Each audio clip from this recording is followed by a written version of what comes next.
vers l'infini et au-delà. C'est décidé, Buzz l'éclair sera le parrain de ce 99e épisode de Maths en tête, votre podcast de vulgarisation mathématique pour tous.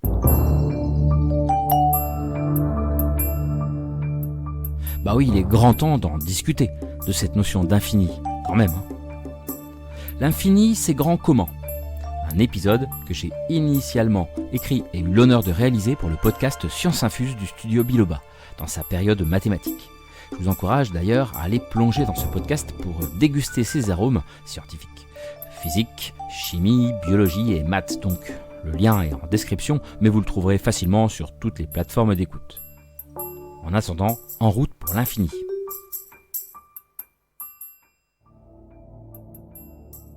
On ne fait pas plus mathématique comme concept, L'infini. Tout le monde en a entendu parler, mais il est très difficile à définir, et encore plus à manipuler. Déjà, le symbole, ce 8 couché, qui représente à lui tout seul la notion d'infini, espèce de ruban de Moebius graphique. On appelle parfois ce symbole une lemniscate. Dès 1655, John Wallis lui aurait donné ce nom, 40 ans avant que Jacques Bernoulli n'étudie les caractéristiques de cette drôle d'ellipse. Et le nom pourrait même bien remonter à une date antérieure, mais on en a perdu la trace. Au-delà du symbole, difficile de l'appréhender.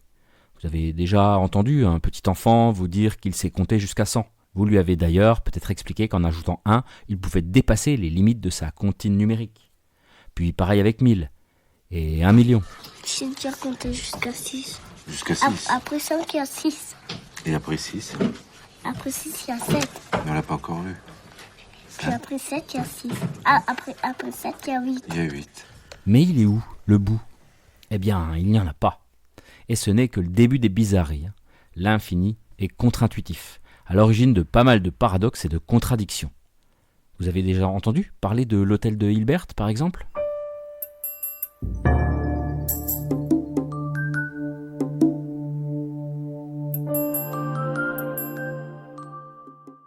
On va faire ensemble une expérience de pensée. Imaginez un hôtel avec un nombre infini de chambres. L'hôtel de Hilbert, un hôtel toujours complet, où chaque chambre est occupée, mais où malgré tout il y a toujours de la place. Quand un client se présente, on demande à tous les clients de déménager dans la chambre suivante. Le client 1 dans la chambre 2, le client 2 dans la chambre 3, le client 16 dans la chambre 17, le client 1 million dans la chambre 1 million 1, etc. Pas de problème, puisque l'hôtel est infini. Les nombres ne s'arrêtent jamais. Le nouveau client peut donc emménager dans la première chambre. Mais pourquoi faire bouger tout le monde pour un seul client alors qu'il aurait suffi de le mettre dans la dernière chambre ? Eh bien, mais parce qu'il n'y a pas de dernière chambre. Ouais, c'est pas faux. Autre cas de figure. Il y a un nombre infini de nouveaux clients qui veulent une chambre.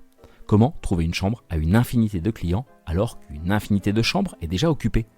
Ce n'est pas un souci non plus dans l'hôtel de Hilbert. Il suffit que les anciens clients aillent dans la chambre qui porte un numéro double de celui de leur chambre actuelle. Le client 1 va dans la chambre 2, le client 2 dans la chambre 4, le client 3 dans la chambre 6, etc. Les anciens clients se retrouvent donc dans les chambres paires, laissant les chambres impaires aux nouveaux clients. Bingo. C'est totalement contre-intuitif. L'infini échappe vite aux règles que l'on connaît sur les quantités finies, que nous manipulons dès notre plus jeune âge. La plupart des gens est capable, sans compter, de dénombrer les éléments inférieurs à 5 ou 6. Les grands nombres, ça nous connaît aussi, même s'il faut avouer que leur représentation devient de plus en plus ardue. Mais pour l'infini, c'est encore différent.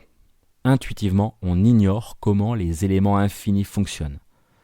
Et ce n'est que le début. Saviez-vous qu'un infini possède une taille ? Comment ? Grâce à l'hôtel de Hilbert et à l'exemple de l'arrivée de cette infinité de clients, on a senti le fait que l'infini plus l'infini est égal à l'infini. Bah oui, après tout, comment pourrait-on imaginer plus grand que l'infini ?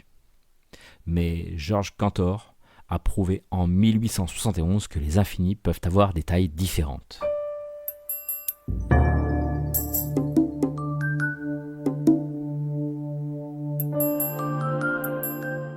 Il faut qu'on parle un peu de bijection. Quand je peux relier chacun des éléments de deux ensembles un à un, sans en oublier aucun, alors on dit qu'ils sont en bijection. On ne peut établir une bijection entre deux ensembles que s'ils ont le même nombre d'éléments. Pour des ensembles infinis, la bijection a encore un sens. Si on prend l'ensemble des nombres pairs et celui des nombres impairs, en les rangeant dans l'ordre, il suffit d'ajouter 1 à chaque nombre pair pour obtenir un impair. Il existe donc une bijection entre ces deux ensembles. Donc, leur nombre d'éléments est le même. Autant de pairs que d'impairs. Bon, ça, ce n'est pas un scoop, j'imagine. Continuons. Comparons l'ensemble des nombres entiers naturels à l'ensemble des nombres pairs. Il existe aussi une bijection entre ces deux ensembles. En effet, en multipliant chaque entier par 2, on obtient successivement 0, 2, 4, 6, 8, etc. 0 est relié à 1, 1 est relié à 2, 2 à 4, 3 à 6, 4 à 8, etc. Asseyez-vous. Il existe autant d'entiers pairs que de nombres entiers naturels. Ouf, ça va un peu trop vite pour moi. C'est à peine croyable, mais au pays des ensembles infinis, la partie peut être aussi grande que le tout. Cantor s'est en particulier intéressé à tous les nombres réels irrationnels, qui ne s'écrivent pas sous la forme d'un quotient de deux entiers, comme pi, racine de 2 ou e. Il a prouvé, en s'intéressant à l'intervalle ouvert 0,1, qu'il est impossible de mettre en bijection l'ensemble des entiers naturels avec l'ensemble de tous les réels de cet intervalle. Il y a plus de nombres réels entre 0 et 1 que d'entiers naturels. Ouch! La taille de l'ensemble infini R est donc supérieure à celle de l'ensemble infini N. Allez, Doliprane.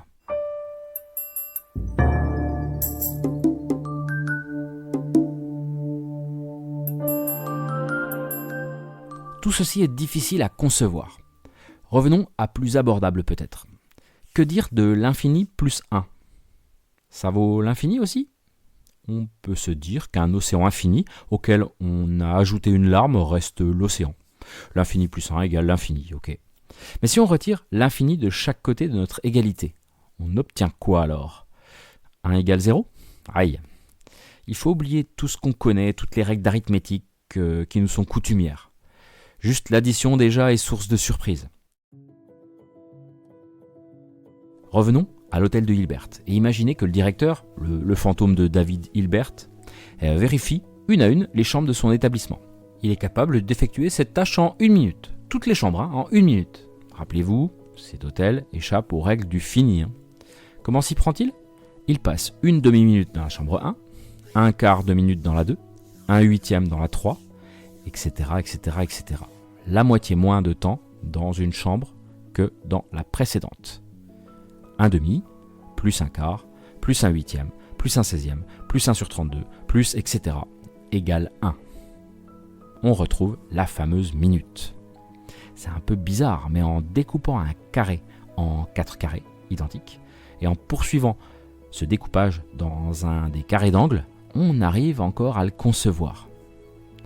Parallèlement à ça, vous arriverez sans peine à trouver sur le net de petites démonstrations abordables qui montrent que 1 plus 2 plus 3 plus 4 plus 5 plus etc. jusqu'à l'infini est égal à moins 1 douzième. Dingue. Or, ces démonstrations sont en particulier basées sur des propriétés applicables aux sommes finies, comme la commutativité de l'addition, la possibilité de changer la place des termes.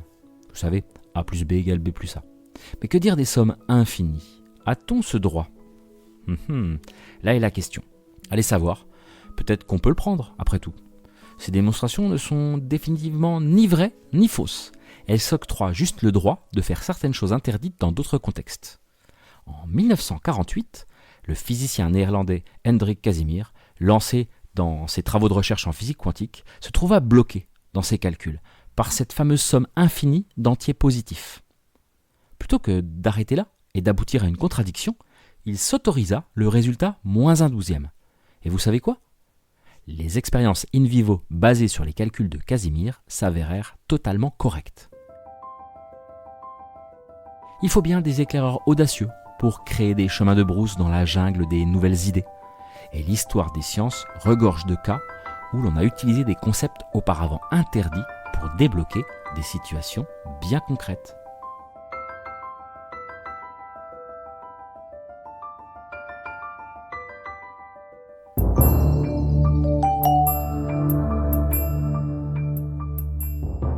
On n'est pas à une contradiction près, mais nous voici arrivés à la fin de cet épisode dédié à l'infini. Merci pour votre écoute et votre présence. Ça me fait tout drôle quand je pense qu'on arrive déjà au 100e épisode. Qui l'eût cru ? Pas moi en tout cas. Sacrée aventure que celle de ce podcast, et vous êtes le moteur de cette émission. Car sans vous, elle n'existe pas. J'espère en tout cas que Ma Tentette vous plaît. Je suis toujours à la recherche de nouvelles idées, de nouveaux concepts. N'hésitez pas à me laisser un commentaire sur Spotify, Apple Podcast ou autre. Ça me fait toujours très plaisir et ça compte. Votre soutien et vos retours sont précieux. Le podcast Science Infuse vous attend également avec beaucoup d'épisodes captivants. Le lien est dans la description. Prenez soin de vous et de vos proches. Et je vous dis à très vite pour ce 100e épisode de votre podcast de vulgarisation mathématique grand public.